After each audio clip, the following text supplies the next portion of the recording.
¿Qué tal? Mi nombre es Cristóbal Flores, estudiante de Ciencias Médicas en la Universidad Abierta y a Distancia de México. Voy a hablar de los cuidados posparo en la paciente gestante. La mujer embarazada va a presentar varios cambios fisiológicos. Entre ellos hay cambios respiratorios, cardiovasculares, cambios gastrointestinales. Muchas de las pacientes embarazadas, además de los cambios que se presentan durante su embarazo, van a presentar también o van a tener antecedentes de enfermedades como cardiopatías. Sin embargo, van a existir otros factores de riesgo para desarrollar un infarto al miocardio, como la hipertensión, la edad, incluso el mismo embarazo. Bien, el paro cardiorrespiratorio es una cesación abrupta de la función cardíaca y en la embarazada lo vamos a encontrar en el tercer semestre y también 6 semanas posteriores al parto. Esto debido a que existen algunos cambios hemodinámicos durante el parto, entre ellos la ruptura aneurismática coronaria, los cuales van a tener como complicaciones una insuficiencia cardíaca hasta una tromboembolia. Como se mencionó anteriormente, algunos infartos a la mujer embarazada se dan en el tercer trimestre. Por lo tanto, es necesario que se conozcan cuáles son los cuidados inmediatos después de un posparo, porque incluso el paro cardíaco en una mujer embarazada puede desencadenar el trabajo de parto. Además de que existe el riesgo de un reinfarto, esto sube las posibilidades de mortalidad en la mujer embarazada que van hasta en un 70%.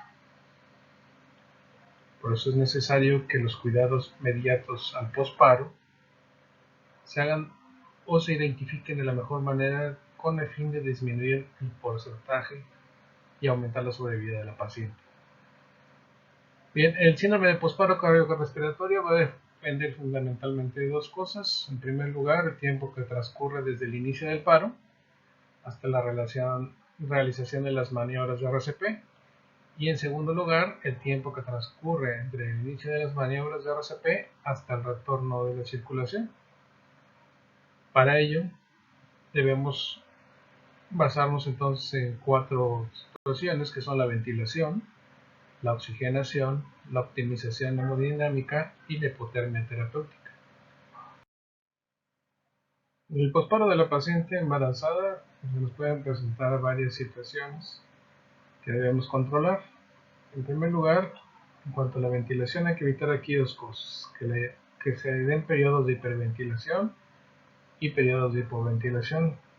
Podemos tener una paciente que a lo mejor esté respirando por su propia cuenta o podamos tener aquí ventilación mecánica. Si nosotros evitamos la hiperventilación, evitamos que se produzca una vasoconstricción a nivel cerebral y en consecuencia una isquemia. Si nosotros evitamos la hipoventilación, evitamos que se incremente la presión intracraneana secundario al aumento de CO2. Respecto a considerar la oxigenación, con tal de evitar un daño neuronal, ya sea por hiperoxia o estrés oxidativo, debemos de mantener una saturación de oxígeno mayor o igual al 95%. El tercero es la optimización hemodinámica, que hay que conocer lo que es la contractilidad, la precarga, poscarga y contenido arterial del oxígeno, con tal de tener una presión venosa central entre los 8 a 12 litros de mercurio, una presión arterial media entre los 65 a 90 y una saturación venosa central mayor al 70%. En cuanto a la presión arterial media, este es el mínimo, 65, pero lo requerido es que esté en 90. Por último, la terapéutica, la cual esta actúa directamente en el metabolismo corporal y cerebral, así como en la disminución de muerte celular.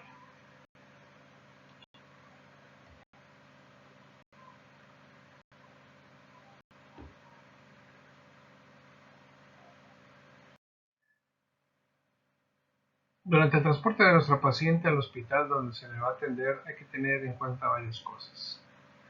En primer lugar, después de que tenemos a nuestra paciente, la vamos a ingresar a la ambulancia, hay que asegurarla completamente, ya sea asegurando la camilla y fijando esta camilla en la ambulancia. La posición de la paciente va a ser en decúbito lateral izquierdo, esto con el fin de evitar una compresión de la aorta. Dado que tuvimos un evento previo, es probable que la paciente tenga un nuevo evento, entonces hay que prepararse tanto para un evento respiratorio cardíaco. Hay que ser empático con la paciente, brindándole apoyo psicológico. Tratar de que siempre nos acompañe un familiar. En caso de que pase alguna situación, pues es necesario a veces respaldarse con la autorización de un familiar. Debemos recabar la información necesaria para el formato de registro de atención prehospitalaria del paciente. Hay que monitorear continuamente los signos vitales del paciente, así como del feto, como monitorizando la frecuencia cardíaca fetal. Y en caso de que exista un nuevo evento, pues iniciar las maniobras de reanimación. En cuanto al manejo conveniente de la vía aérea y el soporte hemodinámico en una paciente obstétrica, no existen muchas diferencias en cuanto a los objetivos de soporte hemodinámico respecto a otros pacientes, aunque a veces nos va a resultar un poco difícil establecer una presión arterial óptima que mantenga la perfusión tanto a órganos como sistemas, dado que cada paciente y los distintos órganos van a mantener presiones óptimas diferentes.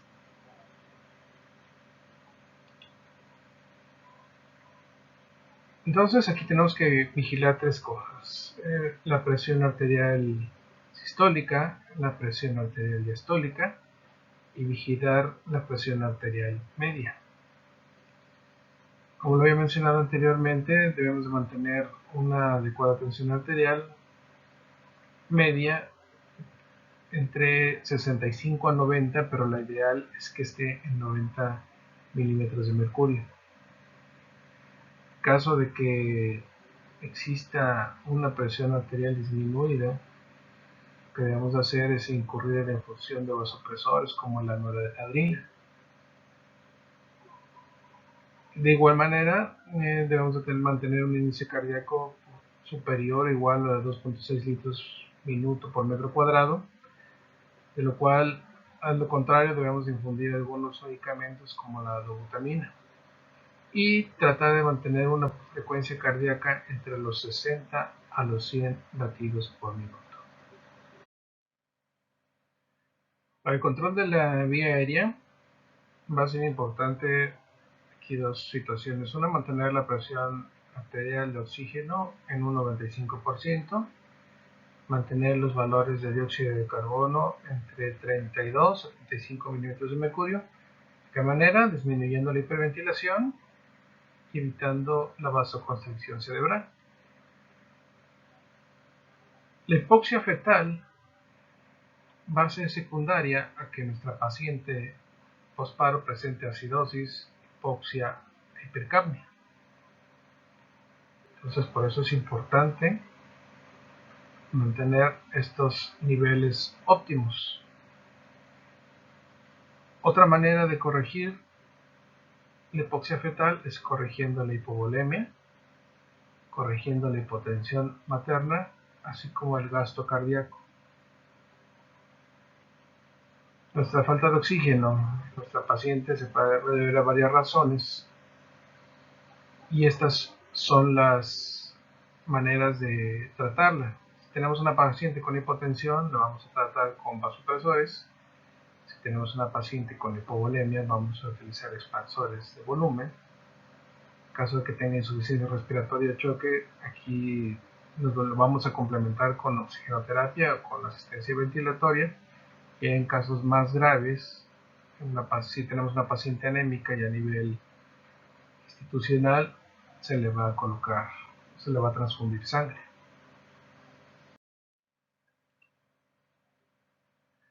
Básicamente la monitorización de nuestra paciente después del posparo va a consistir en monitoreo cardíaco, en controlar su presión arterial y su frecuencia cardíaca,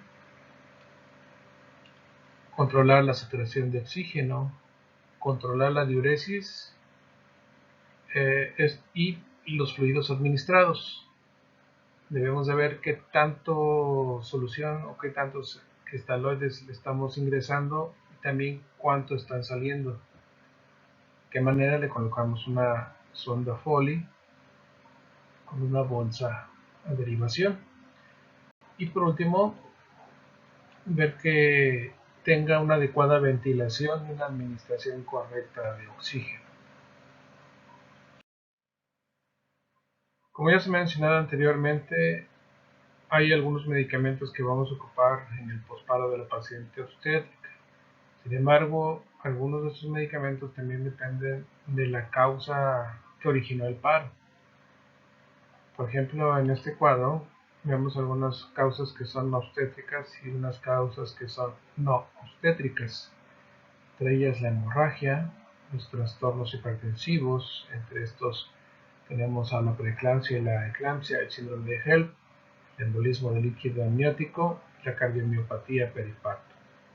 Entre las no obstétricas, el embolismo pulmonar, la sepsis, enfermedad cardíaca, toxicidad por anestésicos locales y uno muy importante, el trauma. Entre las causas obstétricas y las causas no obstétricas del paro cardíaco, la hemorragia, los trastornos hipertensivos como la preeclampsia y la eclampsia, el embolismo pulmonar, la sepsis y el trauma son las causas más comunes de muerte materna. Aquí en este cuadro vienen dos de los medicamentos que más se pueden ocupar en el posparo, que es la noradrenalina y la dobutamina. La función principal de la noradrenalina es la de restaurar la presión arterial, la de la dobutamina la vamos a ocupar en el posparo con insuficiencia cardíaca. La primera a una dosis de 8 a 12 microgramos por minuto inicial y después una dosis de mantenimiento de 2 a 4 microgramos. En caso de una sobredosis de este medicamento se van a presentar convulsiones, hipertensión o bradicardia. De la dobutamina, la dosis del medicamento es de 2 a 3 microgramos por kilogramo por minuto. En caso de una sobredosis, este medicamento nos puede provocar taquiarritmias, hipotensión, hipertensión o isquemia. Otro medicamento que se utiliza en el posparo es el sulfato de magnesio. Este lo ocupamos sobre todo en pacientes preeclámpticas. La dosis inicial de impregnación es de 4 gramos diluidos en 250 mililitros de dextrosa al 5% para pasar vía intravenosa en 20 minutos. Posterior tendremos una dosis de mantenimiento a 1 gramo por hora vía intravenosa, los cuales vamos a diluir en 900 mililitros de dextrosa al 5% y lo vamos a pasar a razón de 24 gotas por minuto.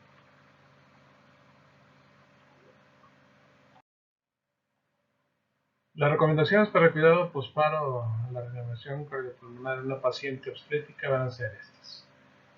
En primer lugar, debemos de tratar la causa del paro cardíaco. En segundo lugar, debemos de evitar la recurrencia de la situación causante del paro cardíaco. O sea que si tenemos una paciente preeclámptica con una presión arterial elevada, debemos de bajar la presión.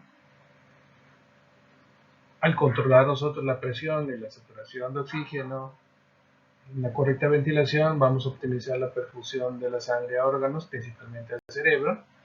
Y por último, debemos instalar medidas que modifiquen los desenlaces neurológicos adversos, como el control de la temperatura. Generalmente los paros cardíacos en mujeres embarazadas ocurren en pacientes con antecedentes de alto riesgo. Por lo tanto, es importante que el personal de salud conozca los protocolos de manejo con el objetivo de tratar a la paciente de manera apropiada.